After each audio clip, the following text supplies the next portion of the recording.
Dear students, मैं doctor Mahavir Singh Yadav, associate professor physics, government college Barmer.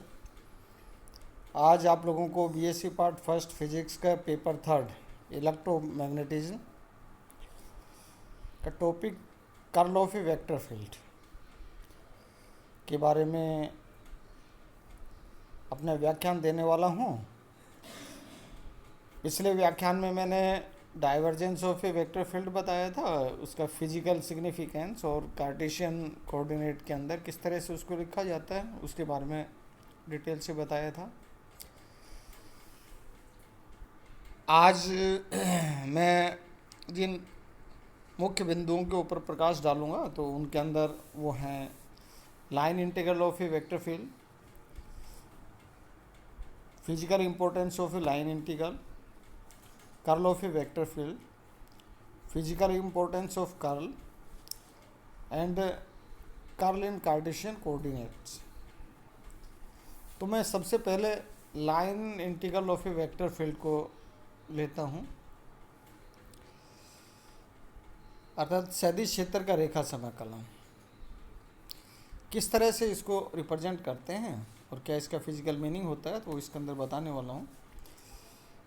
जैसे मैंने लेफ़्ट साइड के अंदर एक पी क्यू लाइन खींच करके उसको डिफरेंट अल्पांश के अंदर उसको विभाजित कर रखा है।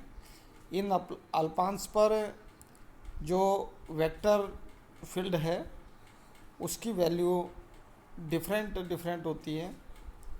तो माना किसी सदिश क्षेत्र में दो बिंदु P व Q हैं।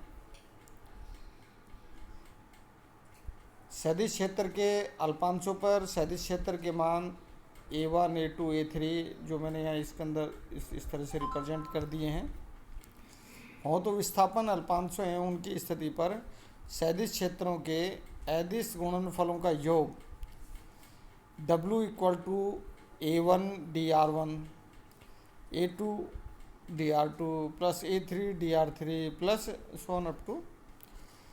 और इसको मैं लिख सकता हूँ कि summation P2Q vector A dot vector dr। यदि dr अत्यल्प हो, टेंस टू जीरो हो, तो ऐसी स्थिति के अंदर यहाँ लिखा जा सकता है W = limit dr tends to zero summation P2Q vector A dot vector dr। और यहाँ इसको मैं लिख सकता हूँ समीकरण 1 के द्वारा जिसको लिखा है W = integration from P2Q A dot vector dr। इस समाकलन को सदिश A का बिंदु P से Q तक का रेखा समाकलन कहते हैं। अब इसका फिजिकल इंपॉर्टेंस क्या है? तो रेखा समाकलन का भौतिक महत्व, किसी सदिश क्षेत्र में किन्हीं दो बिंदुओं के मध्य सदिश क्षेत्र का रेखा समाकलन पथ पर निर्भर नहीं करता है, वह केवल अंत बिंदुओं की स्थितियों पर निर्भर करता है। तो ऐसे क्षेत्रों को संरक्षित क्षेत्र अर्थात कंजर्वेटिव फील्ड के नाम से इनको जानते हैं, संरक्षित क्षेत्र कहा जाता है, जिनके अंदर रेखा समाकलन केवल प्रारंभिक और अंतिम स्थितियों पर निर्भर करता है, पथ पर निर्भर नहीं करता है, तो उनको कंजर्वेटिव फील्ड कहते हैं। फॉर एग्जाम्पल विद्युत क्षेत्र एवं गुरुत्वीय क्षेत्र संरक्षित क्षेत्र के उदाहरण हैं। यदि सदिश वेक्टर A बल को व्यक्त करता है तो vector A dot vector dr किए गए कार्य को व्यक्त करते हैं। यदि सदिश A विद्युत क्षेत्र को व्यक्त करता है तो यहाँ P से Q E डॉट dr है, वो पोटेंशियल डिफरेंस को व्यक्त करता है। Now curl of A vector field, सदिश क्षेत्र का कर्ल क्या होता है, किस तरह से इसको डिफाइन करते हैं? तो किसी सदिश क्षेत्र या फलन के किसी बिंदु को परिबद्ध करने वाले एकांक पृष्ठ क्षेत्रफल की सीमाओं के अनुदेश सदिश फलन के रेखीय समाकलन के अधिकतम मान को सदिश क्षेत्र का कर्ल या परिघूर्णन कहते हैं। गणितीय रूप में सदिश क्षेत्र का सदिश क्षेत्र ए का curl A equal to limit d A tends to zero A vector dot d l vector upon d A, और ये क्या मैक्सिमम होना चाहिए। तो यहाँ इसको इस तरह से डिफाइन कर देते हैं इक्वेशन मैथमेटिकल फॉर्म के अंदर, इसको इक्वेशन फर्स्ट के द्वारा इसको डिफाइन कर दिया जाता है। अर्थात किसी सदिश क्षेत्र के किसी बिंदु को परिबद्ध करने वाले एकांक पृष्ठ क्षेत्रफल की सीमाओं के अनुदेश सदिश के रेखीय समाकलन के अधिकतम मान को सदिश क्षेत्र का कर्ल कहते हैं। Dl tends to zero, one dl tends to zero, सीमांत मान के लिए ए डॉट डीएल को रेखा समाकलन के रूप में व्यक्त किया जा सकता है।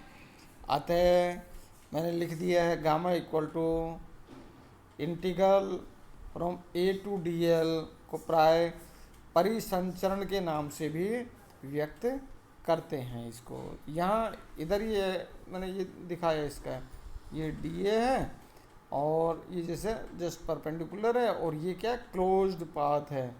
क्लोज्ड पाथ के लिए ए डॉट डी एल इसको दिखा दिया, इसको गामा के द्वारा रिप्रेजेंट कर देते हैं।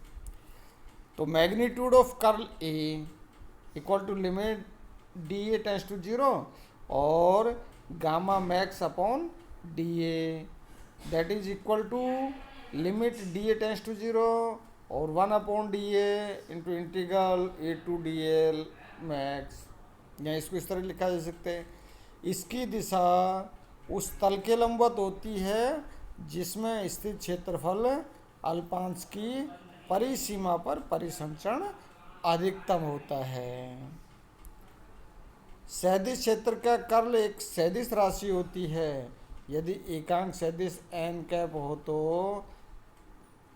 Curl A dot n cap equal to limit d A tends to zero 1 upon d A integral from A integral close integral vector A dot d l max, maximum value के लिए इसको define कर देते हैं।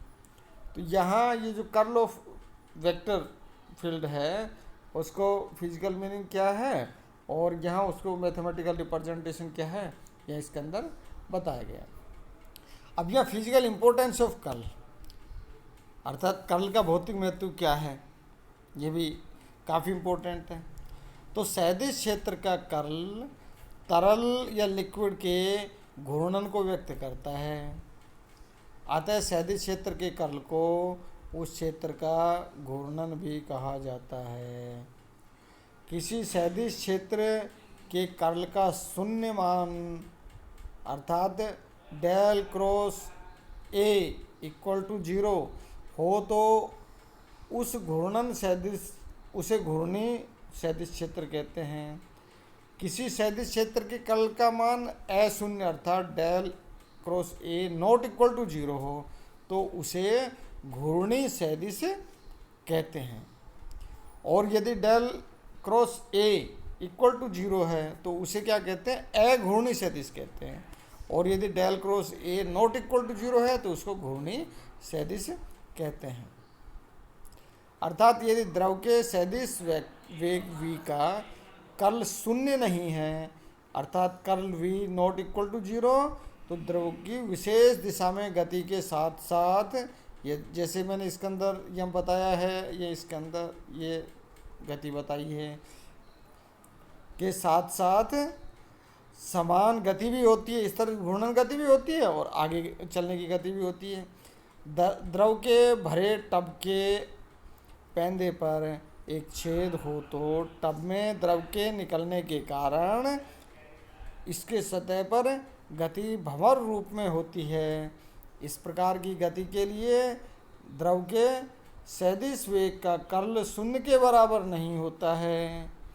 इस सदिश क्षेत्र को घूर्णी या रोटेशनल या कर्ल सदिश क्षेत्र कहते हैं। किसी रेखा चालक में धारा प्रवाह के कारण उत्पन्न चुंबकीय क्षेत्र इस प्रकार के सदिश क्षेत्र का उदाहरण है।